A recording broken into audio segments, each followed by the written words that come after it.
जतिपुरा की घटना है महाराज जी।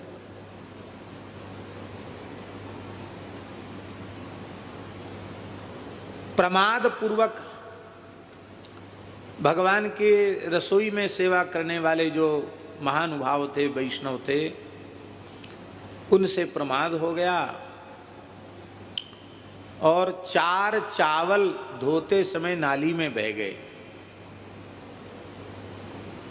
और ठाकुर जी श्रीनाथ जी को भोग तो लग गया और वो 4 चावल शुक्ल वस्त्र धारण करके मूर्तिमंत होकर श्री वल्लभाचार्य जी के सामने उपस्थित हुए।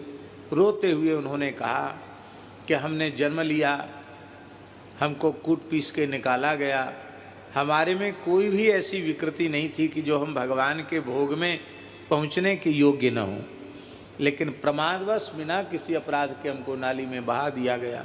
अब भगवान मेरा जीवन तो व्यर्थ हो गया, मैं क्या करूं? तब आपने कहा कि मैं अपने संकल्प से तुमको गोलोक भेजता हूं। और इसके बाद जब भोग उसर के आया तो आपने प्रसाद को साष्टांग प्रणाम कर लिया, कुछ ग्रहण नहीं किया। आज का जमाना होता तो बोले गुरुजी की तबीयत ठीक नहीं है, नरम है, कोई बात नहीं, उपवास करने दो, हम लोग तो भूखे थोड़ी मरेंगे। पर वो जमाना ऐसा था, आचार्य चरण ने कुछ नहीं ग्रहण किया तो मंदिर के जितने मुखिया, सेवक, संकीर्तनिया, किसी ने कुछ भी ग्रहण नहीं किया। हाहाकार मच गया। आचार्य चरण कुछ बोल भी नहीं रहे हैं। आखिर सायंकाल हो गया महाराज जी, सब सेवक इकट्ठे हुए। आप रुष्ट हैं, इतना सुनते उनके नेत्रों में आंसू भर आए और कहा भगवान की सेवा में अप्रमाद हमको सहन नहीं होता है। आज आपने बिना किसी अपराध के 4 चावल बहा दिए, कल पता नहीं भगवान की सामग्री में क्या क्या नष्ट भ्रष्ट कर दोगे। तो एक दिन और अपराध तुमसे हुआ था, भगवान की साग में एक तिनका आ गया था, इसका मतलब तुमने ठीक से अमनिया नहीं किया, उसे तो मैंने जैसे तैसे सहन कर लिया। अब फिर तुमने अपराध पर अपराध किया है, तो अब मैं नहीं रहूँगा, अब मैं संन्यास ग्रहण कर लूँगा। मैं संन्यास ग्रहण कर लूँगा तो फिर तुम्हारे ऊपर भार होगा, तुम जैसे चाहो वैसे करो, हमको ये दिन नहीं देखना पड़ेगा। सबने चरण पकड़े और कहा नहीं महाराज, अपराध क्षमा। कहने का आशय यह है कि एक एक कण का आदर। हमारे पूज्य गुरुदेव भक्तमाली जी कहते थे, कण, क्षण और मन, इन तीनों को जो संभाल लेता है उसी का नाम साधु है। एक एक कण, एक एक क्षण और अपने मन को जिस दिशा में उसे जाना चाहिए, लगना चाहिए, उसी दिशा में लगाना, दूसरी दिशा में न लगाना, किसी प्राणी को कष्ट न देना, सेवापराध से बचकर सेवा करना, नामापराध से बचकर नाम जप करना, भक्त और भगवान की, गुरु की निंदा सहन नहीं करना, भगवत चिन्हों को, वैष्णव चिन्हों को धारण करना, भगवान नामाक्षरों को धारण करना, भगवान निर्माल्य को धारण करना। इसलिए महाराज जी हमारे यहाँ अमनिया माला स्वीकार कोई नहीं करते थे पुराने संत, भगवान की श्रीअंग की प्रसादी को ही स्वीकार कर लेते। भगवान के सामने नृत्य करना ये भी एक भक्ति का अंग है। दंडवत प्रणाम करना, भगवान के भक्तों का उठ कर के आदर करना, भगवान का आदर करना। सवारी आ रही है भगवान की, खड़े होकर आदर करना, साथ चलना। हम एक बार श्री रंग मंदिर में वृंदावन के पूज्य स्वामी श्री मधुसूदनाचार्य जी वेदांती जी महाराज, उनके चरणों में बैठे थे और उनसे श्रीभाष्य श्रवण कर रहे थे। तब तक भगवान रंगनाथ का प्रसाद वहाँ से गया और प्रसाद का कुछ अंश उनके पास भी आया। तो वो सामने तुरही बजती रहती और दक्षिण वाला बाजा, तो महाराज पढ़ा रहे थे, तत्काल उठकर खड़े हुए। उन्होंने साष्टांग प्रणाम किया वेदांती गुरु जी ने, अब उनका शरीर नहीं है, और महाराज जी साष्टांग प्रणाम करके फिर ऐसे हाथ किया, तो उसमें उनको प्रसाद दिया गया। फिर उन्होंने हमको भी दिया और भी एक दो थे, स्वामी जगन्नाथाचार्य जी, तो जो भी वैष्णव थे सब। अन्नपानादि कंचयत ब्रह्मवन निर्विकारम स्यात् यथा विष्णुस्तथैव सः। भगवान और भगवान के प्रसाद में भेद नहीं, यथा विष्णुस्तथैव सः। बोले नारद पांचरात्र में लिखा है भगवान का प्रसाद आ रहा है, यह जानकर जो आसन से उठ के खड़ा नहीं होता और शिरस्यांजलिम आधाय प्रसादं गृह्णीयात्, प्रसाद ग्रहण की पद्धति है, पद्धति से प्रसाद नहीं लेता तो 1 वर्ष की भगवत सेवा का पुण्य नष्ट हो जाता है। नारद पांचरात्र। तो भगवान निर्माल्य को, भगवत प्रसाद को आदर देना, उसको धारण करना और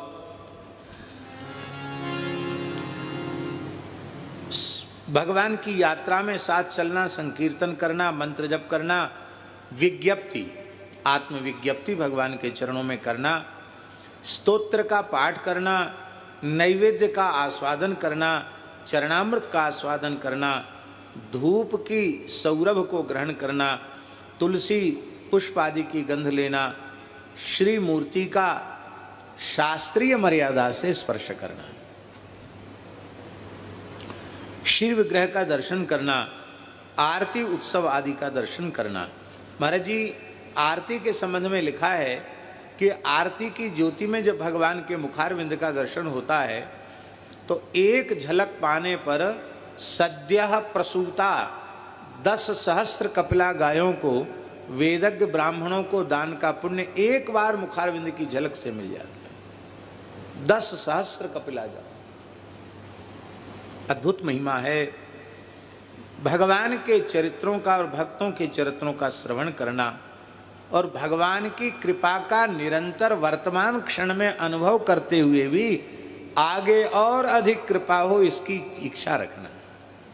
माने कृपा से तृप्त, कृपा की अनुभूति करते हुए अतृप्त बने रहना, और अधिक कृपा की इच्छा करना, चाह करना, भगवान का स्मरण करना, ध्यान करना, दास्य शक्य आत्मनिवेदन, अपनी प्रिय वस्तु को भगवान को अर्पित करना और तदर्थे खिल चेष्टितम, भगवान के लिए संपूर्ण चेष्टा करना। महाराज जी कहाँ तक कहें, विचार करने पर ऐसा लगता है कि हरि भक्त का सोना, जगना और अपने देह की क्रिया मलमूत्र आदि का त्याग करना, ये भी वस्तुतः भगवद अर्थ ही होता है, क्योंकि ये नहीं करेगा तो भगवान की सेवा में कैसे जा सकेगा। इसलिए यह जो दैहिक व्यवहार का जो निर्वहन है वो भी भगवत सेवा निमित्तक होने के कारण वो भी भगवत सेवा का अंग है।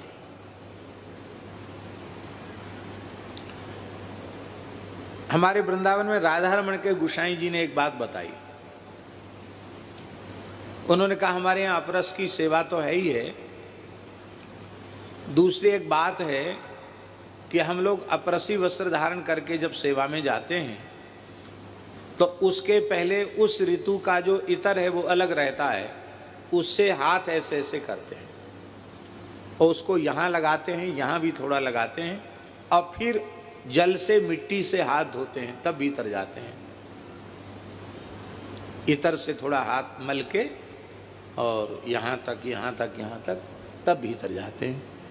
तो उसका प्रयोजन, तो उन्होंने कहा कि हम कितना भी पवित्रता से रहें, स्नान आदि करें, तो भी तो शरीर मलमूत्र का भांड है, किसी न किसी छिद्र से दुर्गंध ही आ रही है।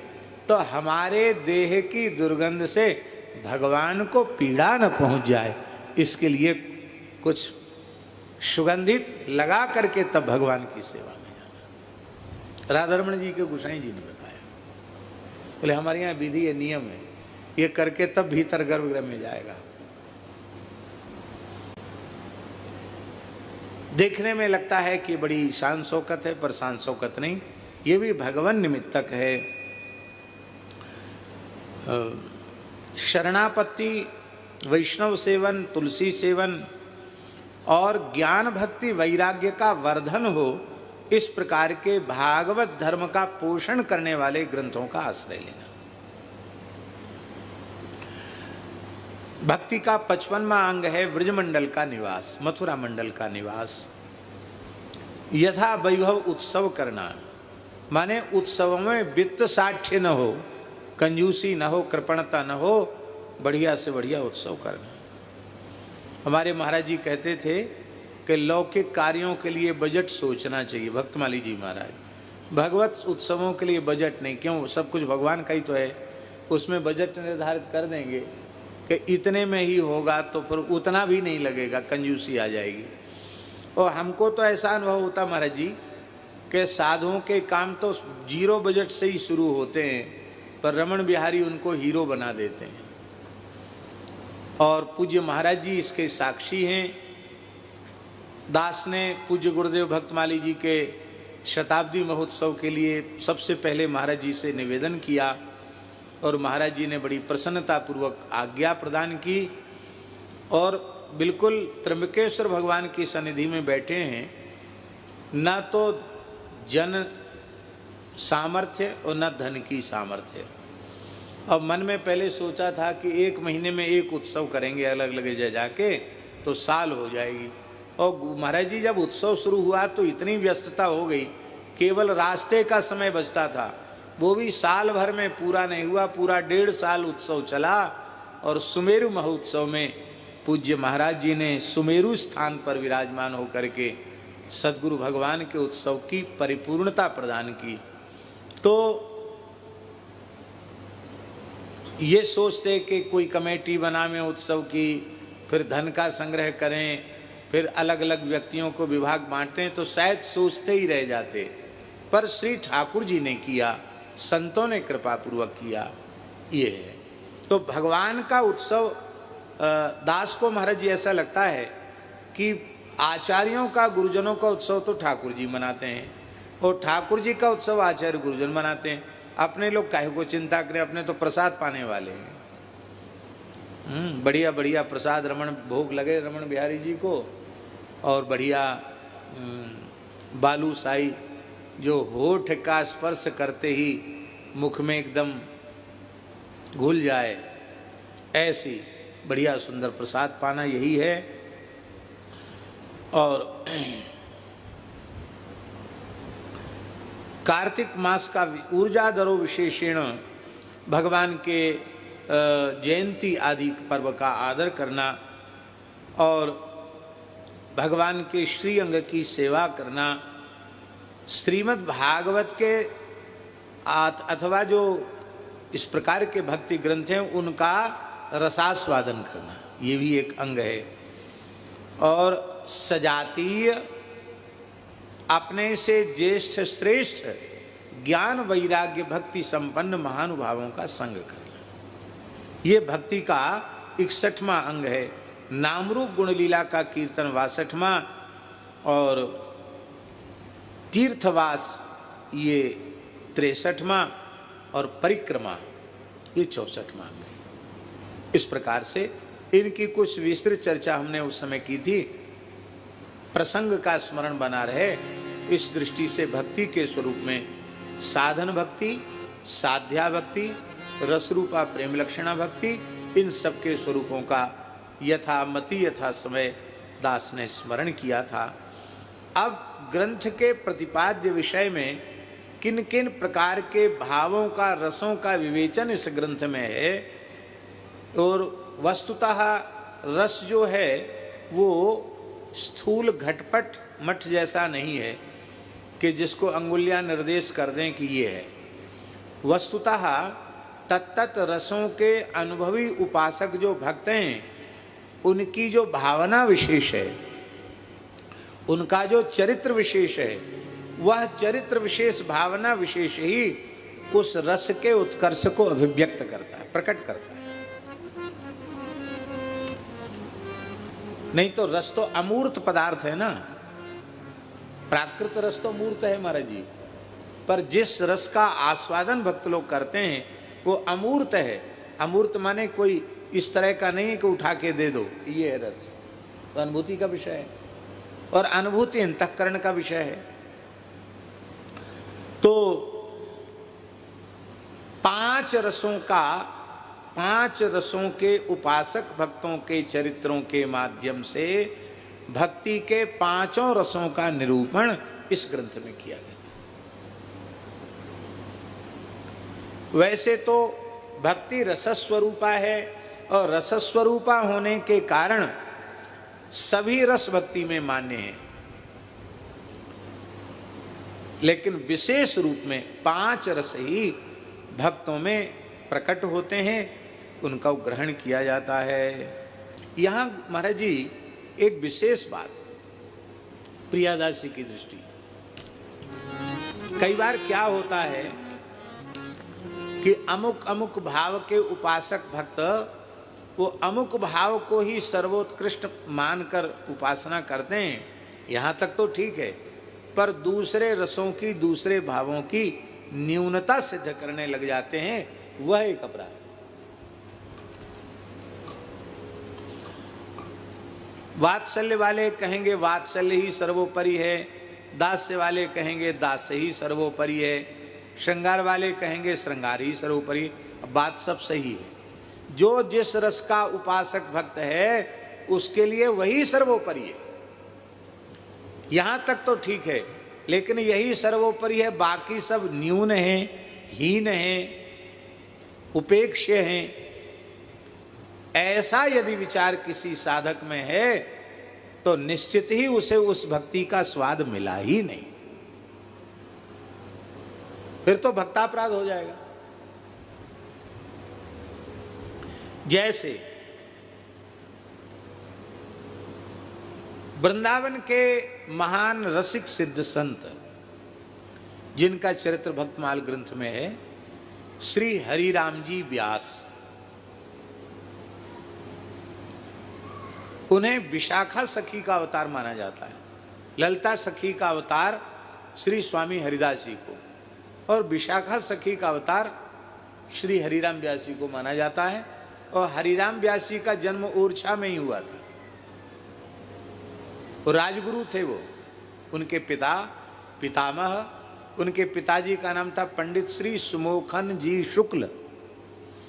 आप लोग कहेंगे ये शुक्ल थे, पर ये व्यास कैसे हो गए? भाई शुक्ल तो शुक्ल ही रहेंगे, व्यास थोड़ी हो जाएंगे।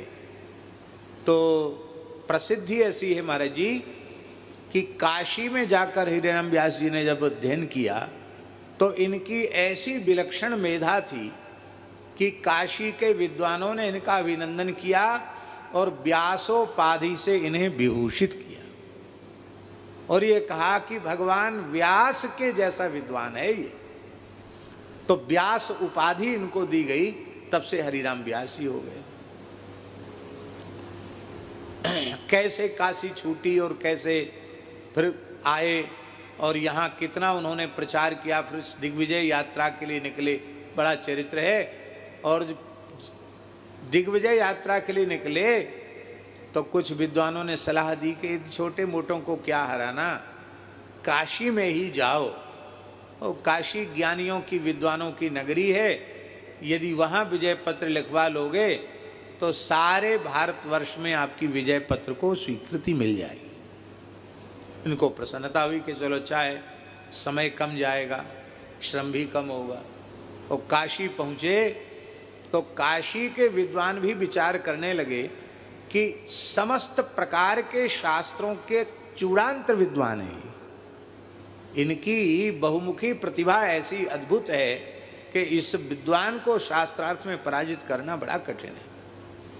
विश्वनाथ जी की उपासना की, प्रभो अब नासिका स्थान पर काशी है, नासांच वाराणसी, नाक बचाओ महाराज विश्वनाथ जी। विश्वनाथ जी ने संकेत कर दिया स्वप्न में, वो बिना शास्त्रार्थ के चले जाएंगे, अब नाक क्या उनका जीवन ही अब बदल जाएगा। वयोवृद्ध संत के रूप में पहुंचे भगवान विश्वनाथ जी हरिराम व्यास जी के निकट, और महाराज जी पहुंच करके बोले, व्यास जी ने उनका आदर किया, चरणों में प्रणाम किया, आसन पर बिठाया। बोले देखो हम बिना पढ़े लिखे साधु हैं, किसी विद्यालय में पढ़ने गए नहीं, एक अक्षर किसी से पढ़ा नहीं। झूठ थोड़ी बोले शंकर जी, बिल्कुल ठीक बोल रहे।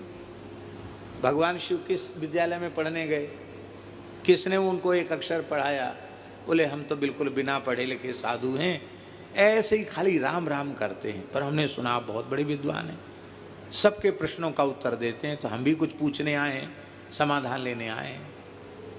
आपने बड़ी विनम्रता से कहा, महाराज बड़ी प्रसन्नता की बात है, आप संतों की कृपा से कुछ पढ़े तो हैं हम जरूर। अच्छा, तो भोले बाबा ने कहा कि शास्त्राध्ययन का फल, विद्या की प्राप्ति का फल क्या है? व्यास जी ने कहा विवेक की प्राप्ति। कहा विवेक का स्वरूप क्या है? बोले बुद्धि में सत और असत का स्पष्ट निर्णय हो जाना और असत को त्याग कर सत को सत में स्थित हो जाना, यही विवेक है। तो शिव जी मुस्कुराए, बोले आप व्याख्यान जो कर रहे हैं उसके अनुरूप आपका जीवन नहीं, आप तो शास्त्रों का अध्ययन करके प्रतिष्ठा शुक्री विष्ठा के संचय में लगे हैं। ये तो विद्या का प्रयोजन नहीं है। अभी तक तो हमको लगता था कि हमने बड़ा बुरा किया जो पढ़े लिखे नहीं, लेकिन अब हमें बड़ी प्रसन्नता है। इतना बड़ा विद्वान खाली मान बड़ाई यश कीर्ति में लगा हुआ है, जिसलिए भगवान ने देह दिया भगवत तत्व के अपरोक्ष ज्ञान के लिए, वो तो इसको हुआ नहीं, खाली विजय पत्र लिखाना चाहता है। तो तुमसे तो हम बिना पढ़े लिखे ही अच्छे। वो समझ गए, आखिर तो महाराज जी विद्वान थे, अवतारी पुरुष थे, ये तो लीला है हम लोगों को समझाने के लिए। समझ गए कि ये संत वेश में जो पधारे हैं ये कोई सामान्य महापुरुष नहीं है, ये हमको जगाने आए हैं। आप चरणों में साष्टांग पड़ गए, चरण पकड़ लिए, रोने लगे, प्रभु आपने हमको जगाया है, अब आप अपने स्वरूप का दर्शन कराइए, क्योंकि आप कोई विलक्षण महापुरुष हैं। जब प्रार्थना की आर्तभाव से कि मैं आपकी शरण में हूँ, तब तो भगवान विश्वनाथ ने साक्षात स्वरूप में त्रिशूल डमरूधारी अखंड भस्मधारी भगवान त्रिनेत्र शिव का दर्शन किया। हृदय से लगाकर कहा, वत्स तुम तो विशाखा सखी के अंश हो, तुम रसभक्ति प्रचार के लिए आए हो, तुम ये सब काम करने, ये सब नाटक हो गया पूरा, अब जाओ वृंदावन। तो वृंदावन के महान रसिक संत व्यासी स्वीकार किए गए। उन व्यासी के जीवन की एक घटना, ये घटना बहुत ही प्रेरक घटना है। वो मानसी में नित्य एक भक्त का ध्यान करते थे, उसका विधिवत पूजन करते थे। तो रोज अलग अलग भक्तों का ध्यान और चिंतन करते थे। एक दिन उन्होंने श्री कबीरदास जी का ध्यान और चिंतन किया। तो पूजन तो संपन्न कर लिया कबीरदास जी का, लेकिन मन में उनके एक बात आ गई कि जैसे वृंदावन के श्रृंगार रस के उपासक भक्त हैं, ऐसी मधुर रस की भक्ति श्री कबीरदास जी में नहीं थी। वो तो ज्ञानी भक्त थे, प्रेमी भक्त नहीं थे। हाँ, शांत रस की भक्ति भले ही उनमें मान ली जाए, पर उनमें भक्ति के जो रसराज श्रृंगार, उसका आस्वादन तो बेचारे नहीं कर पाए। ये मन में आ गई बात। अब इसके बाद जब भगवान का ध्यान करने लगे, ठाकुर युगल किशोर जी, जो उनके स्वयं प्रगट ठाकुर आजकल पन्ना में विराज रहे, पन्ना में युगल किशोर, तो युगल किशोर जी का ध्यान करने लगे। महाराज जी, ठाकुर जी ध्यान में ही नहीं आ, ऐसे लगा जैसे मानो उनकी भीतर की निधि लुट गई हो।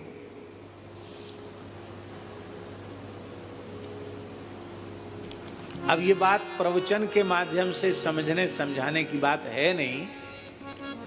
जिस किसी को कभी एकाध बार ऐसा जीवन में हुआ हो, वो जानता है कि भीतर की कुछ निधि लुटती है तो उसको कितनी असह्य वेदना होती है। हम समझते प्राण त्यागने से अधिक कष्ट होता है।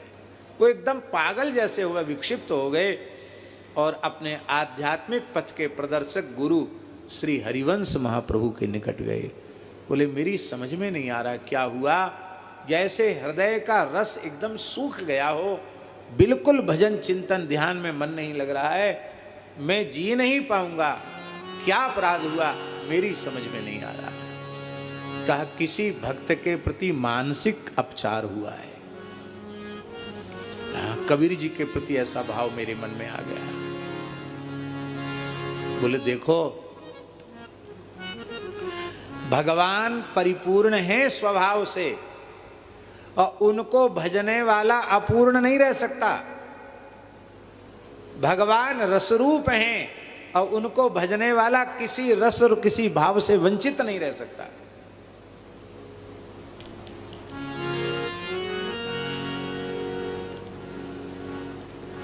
महाराज जी क्या करें, मन में आ गया तो बोल देते हैं। रावण भगवान का श्रेष्ठ उपासक है, शिव जी का, और आज भी ग्रंथों में लिखा है शिवार्चन करने के बाद बाण रावण चंडीश श्रृंगी भृंगी रिटादयः सदा शिवस्य नैवेद्यम सर्वे गृह्णन्तु शांभवाः। यह उच्चारण करके शिव निर्माल्य उन्हें अर्पित नहीं किया जाता है तो भगवान शिव का पूजन संपन्न नहीं माना जाता। आज भी भगवान का नैवेद्य वाण रावण उनको नाम लेकर दिया जाता। कितने बड़े शिव भक्त हैं।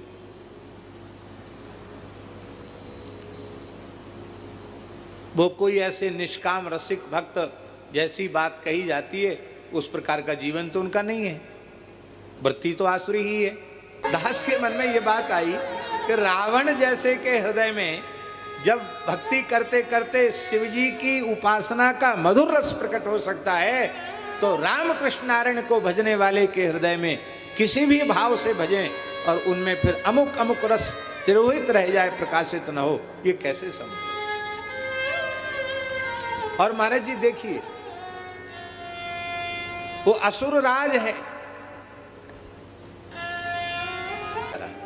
वो कहता है कब ऐसा होगा कि हमारा शरीर संसार से भोगों से पूर्ण मन हट जाएगा और मैं किसी एकांतिक कंदरा में चला जाऊंगा जहां झरना झरता होगा, कोई मनुष्य वहां नहीं होगा, कोई शरीरधारी नहीं होगा, मैं सदा शिव भाव में निमग्न रहूंगा और कृतज्ञता के भाव से अपनी अंजलि को मस्तक पर बांध करके शिवजी के प्रति कृतज्ञता के भाव से भरा रहूंगा।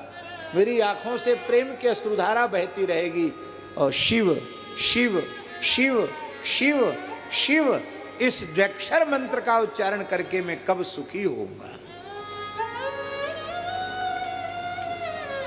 तो भैया रस भाव भक्ति एक ही है, जहां जो स्थित होकर, बस बात है ईमानदारी से भजने की। ईमानदारी से जहां भी स्थित होकर आप भजन करेंगे। अब श्री ठाकुर जी की इच्छा है कौन कौन सा भाव, कौन कौन का रस आपके हृदय में प्रकट करना चाहते हैं। तो किसी भक्त की भक्ति को अपूर्ण मान लेना ये भक्त अपराध, यही अपराध है, यही कारण है। जाओ कबीर जी से क्षमा मांगो। तो श्री हरिराम व्यास जी वृंदावन के युगल घाट पर आए, इसलिए पांचों रस सार, इसमें कोई न्यूनाधिक्य नहीं है। पांचों रस सार, पांचों रस ही सार हैं, इसमें कोई बड़ा छोटा नहीं है। विस्तारनी के गाए, भक्तों के चरित्रों के माध्यम से इन पांचों रसों का विस्तार करके और नीके गाए, माने उनके स्वरूप का याथा तथ्येन निरूपण किया गया है। और ये नाभाजी ने आज्ञा देकर मुझसे जो टीका लिखवाई है उसका चमत्कार भी मैं इसलिए वर्णन कर रहा हूं कि मैं तो लेखनी हूं, लेखक तो नाभाजी हैं। इसका चमत्कार तब आपको अनुभव में आएगा जब आप इस ग्रंथ का आश्रय लेंगे। इसलिए उसके बारे में मैं कोई प्रशंसा के शब्द नहीं कहता। हाँ, कुछ न कुछ फलश्रुति तो बतानी पड़ेगी। तो बोले किसी का हृदय वज्रसार सर्वस्व का बना हुआ हो, कभी उसे रोमांच न होता हो और न कभी हृदय द्रवित होता हो, न नेत्रों से प्रेमाश्रुधार बहती हो, ऐसा वज्र हृदय, शुष्क हृदय, रस शून्य व्यक्ति भी यदि इन पवित्र भक्त चरित्रों का आश्रय ले ले तो प्रेम के सात्विक भावों का उसके भीतर उदय हो जाएगा। जिनके न अश्रुपात पुलकित गात कभू तिन्हू को भाव सिंधु बोरी के छकाए, भाव समुद्र में निमग्न करके उनको रस से परिपूर्ण कर देते हैं। तो जब तक इस भक्तमाल ग्रंथ से दूर रहोगे तब तक तुम्हारी विमुखता समाप्त होने वाली नहीं है। जौलो रहे दूर, यहां महाराज जी भक्तमाल ग्रंथ का तात्पर्य केवल ग्रंथ से नहीं है, तात्पर्य भक्त चरित्र से। क्योंकि केवल ग्रंथ यह अर्थ करेंगे तो इस ग्रंथ के आविर्भाव के पहले तो फिर लोगों में भक्ति ही सिद्ध नहीं होगी।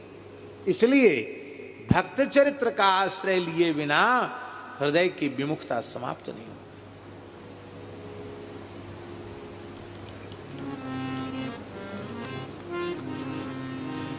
भागवत के 6ठे स्कंद में एक बात एकदम स्पष्ट सुखदेव जी ने कही है, न निष्पुनन्ति राजेंद्र सुरा कुंभ मिवापगा प्रायश्चित्तानि चीर्णानि नारायण परांगमुखम न निष्पुनन्ति राजेंद्र सुरा कुंभ मिवापगा।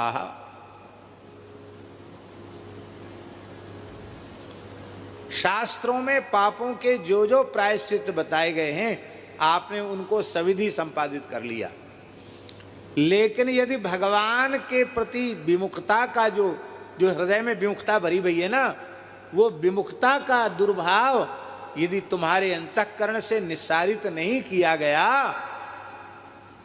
तो प्रायश्चित तुम्हें पवित्र उस प्रकार से नहीं कर सकेंगे जैसे किसी स्वर्ण कलश में मदिरा भरी हुई हो।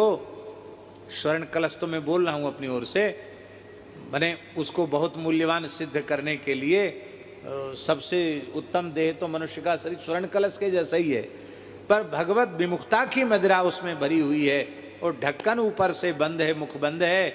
उसको गोदावरी में गंगा जी में 1000 वर्ष तक गोता लगवाते रहो तो भी शुद्ध नहीं। उसकी जो विमुखता की मदिरा है वो पहले बाहर निकलनी चाहिए।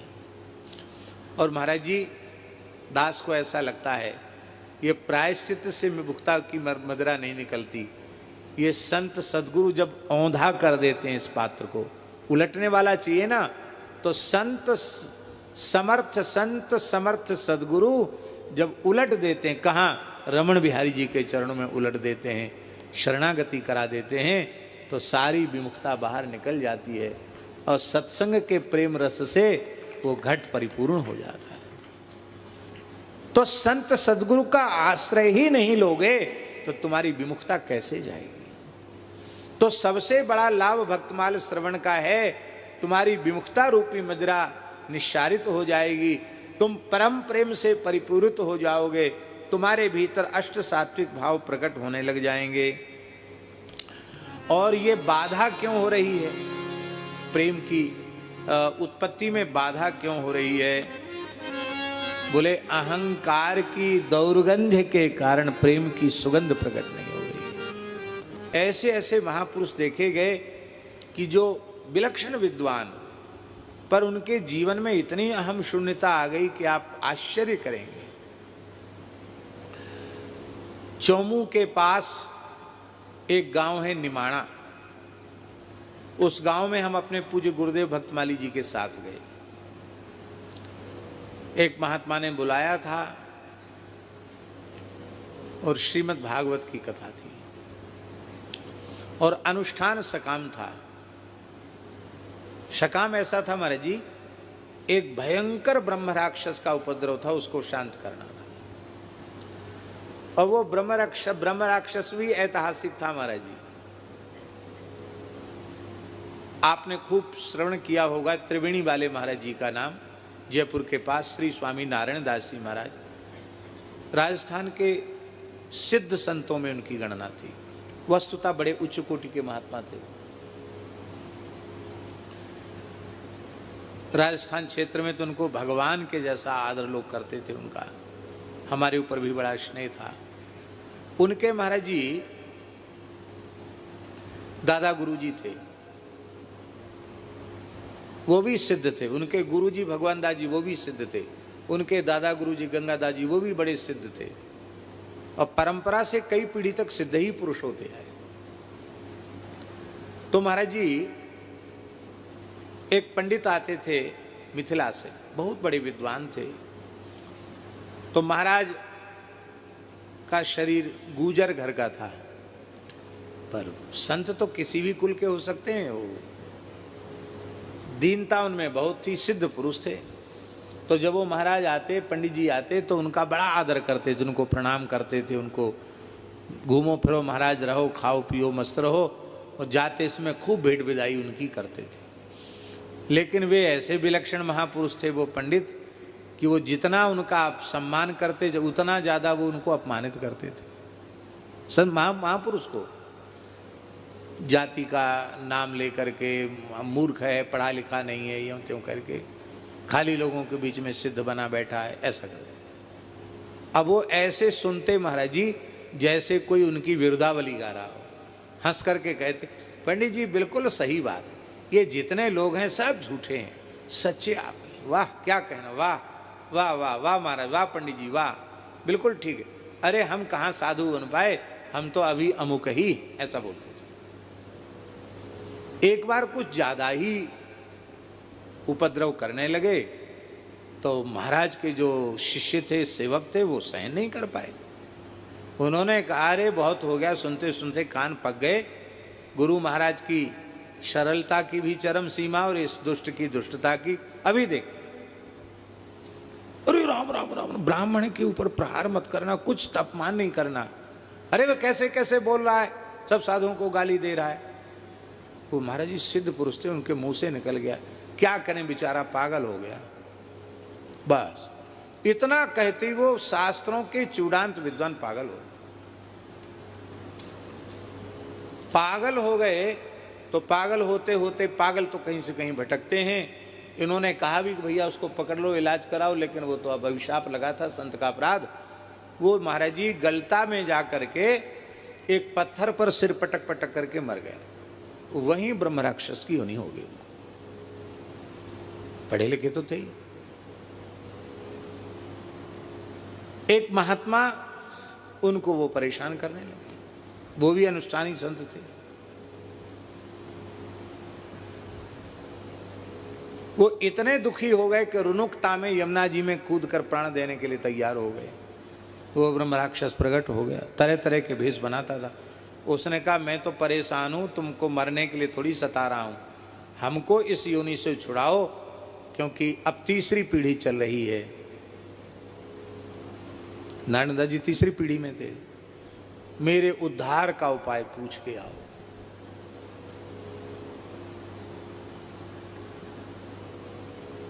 वो आए महात्मा श्री नारद जी महाराज के पास। महाराज हम बहुत परेशान हैं, ऐसी ऐसी बात है। उन्होंने कहा भागवत से ही सब समस्या का समाधान होता है। वो आता है तुम्हारे सामने तो उसको पूछना भागवत। तो आया, फिर आया, बोले क्या पूछा? उन्होंने भागवत बताया। अब मैं भागवत किससे कराऊं? तो महाराज जी वो ब्रह्म राक्षस बोला कि वृंदावन में एक अमुक नाम के महापुरुष हैं, यदि वे भागवत सुना दें तो मेरा उद्धार हो जाए। महाराज जी का नाम लिया उस ब्रह्म राक्षस ने। इनको भी सब पता रहता है कि हमारा उद्धार करने में कौन समर्थ है। भक्तमाली जी का नाम लिया, महाराज जी के पास संदेश भेजा कि हमारे तो प्राण चले जाए, नहीं तो आप आओ। तो हम भी महाराज जी के साथ गए। वो महात्मा महाराज जी परम अकिंचन, अब तो खूब समृद्ध हो गए वो, पर उस समय बहुत अकिंचन थे। फूस की झोपड़ी में रहते, और हम लोग गए तो 2-3 किलोमीटर तो पैदल चल के वहाँ पहुँचे। तो हमारा सामान भी गुरु महाराज ने अपनी पीठ पर ले लिया। बोले पंडित जी खाली हाथ चल सकते हो कि नहीं? हमारा थैला भी अपने कंधे पर ले लिया।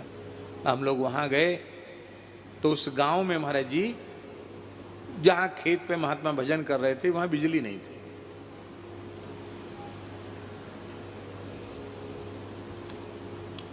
एक कक्ष था खेत में, उसमें बाजरे की करब से उसके दरवाजे को और खिड़की को बंद, खिड़की में कोई पल्ला वल्ला नहीं थे न दरवाजे में। और ठंड का समय तो रात को बालू ठंडी हो जाती तो खूब ठंडी हवा चलती है। और एक बोतल में मिट्टी का तेल भरा हुआ, उसमें वो बत्ती जल रही है। जाते ही महाराज जी ने उसको तो बुझवा दिया। बोले इस केरोसिन की गंध से देवता भाग जाएंगे, इसको बंद कर दो। अंधेरा हो गया, एक घड़ा में पानी बस, और कुछ नहीं, कोई व्यवस्था, सुविधा नाम की कोई चीज़ नहीं। एक भेड़ के उनका मोटा कंबल महाराज जी के तख्त पर, और नीचे हम लोगों के लिए बाजरे की करब, ऊपर से एक पुराना सा फर्श, दरी, इस पे सो जाओ। हम थोड़े हताश उदास से हुए, उनके महाराज जी कहाँ आ गए? बोले देखो भगवान की कितनी कृपा है, सब रोगों की यही दवा, मिट्टी पानी और हवा। कितनी बढ़िया मिट्टी है राजस्थान की, बढ़िया छन छन के हवा आ रही है, और सवेरे एक बार जनरेटर चल करके बोरिंग का पानी आ जाएगा, आनंद हो जाएंगे। बाल्टी में घड़ा में भर लो, काम चलाओ। और महाराज जी बोले, हमने कहा महाराज जी लाइट तो है ही नहीं। बोले लाइट नहीं है, लाइट नहीं तो आँख सबकी खराब कर दी। भगवान की करुणा कैसी है, 7-8 दिन तक नेत्रों को पूरा विश्राम मिलेगा, अंधेरे में आँखों को विश्राम मिलता है। हमने कहा महाराज जी विश्राम तो मिलेगा, हम तो विद्यार्थी हैं, हम पढ़ेंगे क्या? बोले जब लाइट नहीं थी तब लोग पढ़ते नहीं थे क्या? ऐसा है, लाइट होती तो हम बैठकर तुमको पढ़ाते, और तुमको बैठ के पढ़ना पड़ता मर्यादा के कारण। अब ऐसा करेंगे, हम लेट के पढ़ाएंगे और तुम लेट के सुनना। जब हुंकारी देना बंद कर दोगे तो हम समझेंगे पंडित जी को नींद आ गई, हम पढ़ाना बंद कर देंगे। व्याकरण पढ़ाते थे। तो वहां महाराज जी कथा हुई, उस कथा में ये दैन्य की बात बता रहे हैं। एक विद्वान थे, शंकर नाम था उनका, ब्राह्मण थे, अच्छे विद्वान थे। वो पता नहीं किस विचारधारा के थे, वो आए, आकर के महाराज जी को उन्होंने शास्त्रार्थ के लिए ललकारने लगे, संस्कृत में बोलने लगे, बड़ी क्लिष्ट संस्कृत, और दर्शन संबंधी कुछ प्रश्न। आपके मत में आत्मा का स्वरूप क्या है, उनका एक मुख्य प्रश्न था। तो महाराज जी ने संस्कृत में ही उनको उत्तर दिया कि हम ना तो शास्त्री हैं ना आचार्य हैं, हम तो ऐसे ही साधुओं में रहे, और साधुओं में लोग सीधे साधे होते हैं, 2-4 अक्षर कुछ बनारस में रह के पढ़ लिए थे, इसलिए लोगों ने कहा अरे विद्वान है, विद्वान है, विद्वान है। आपको झूठा या सुनाई पड़ा, आप चक्कर में पड़ गए। पर आप बार बार यही प्रश्न करते हैं कि आत्मा के स्वरूप की अनुभूति, आपके मत में आत्मा का स्वरूप क्या है? तो महाराज जी बोले कि आत्मवेत्ता महापुरुष की शरणागति के बिना आत्मस्वरूप की अनुभूति नहीं होती। बस इतना कहकर मौन हो गए।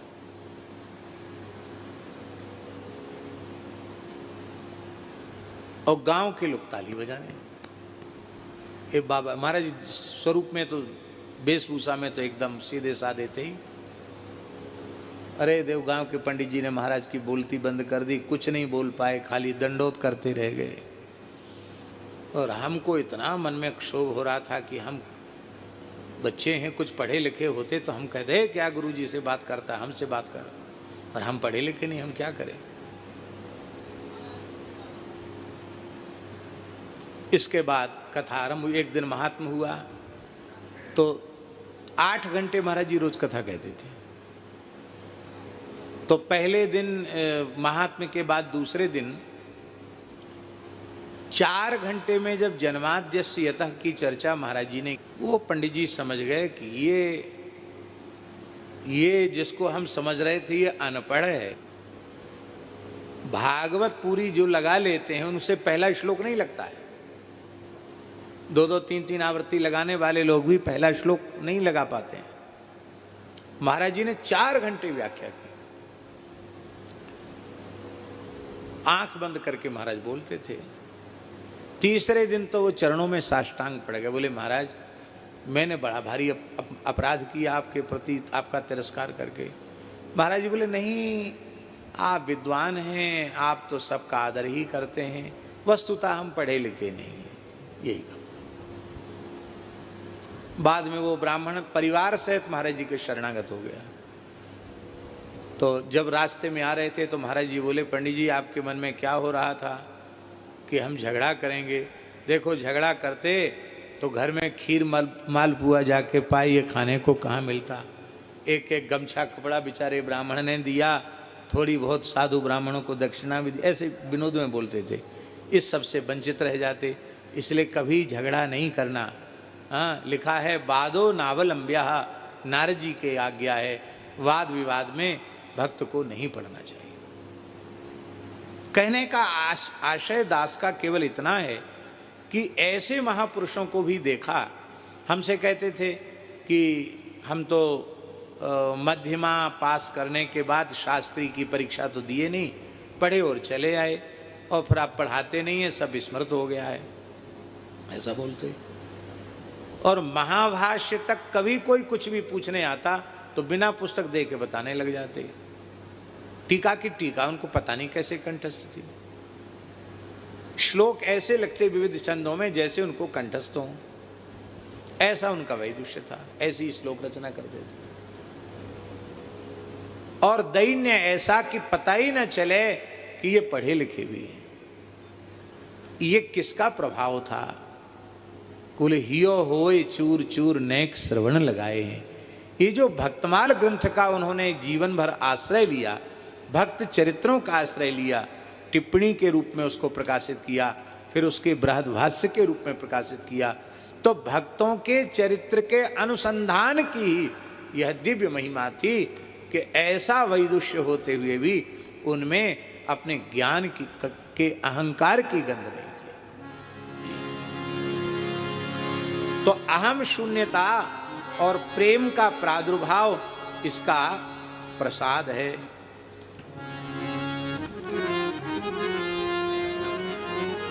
रस का जो उल्लसित और चमत्कृत विकास है और उसकी अनुभूति का जो विलक्षण परिणाम है, उसी को रस ग्रंथों में भाव कहा है, उसी को भाव कहा गया। भाव माने अंतःकरण की रस की एक सूक्ष्म तरंग, रसोच्छलन, रसोच्छलन को ही भाव कहा गया।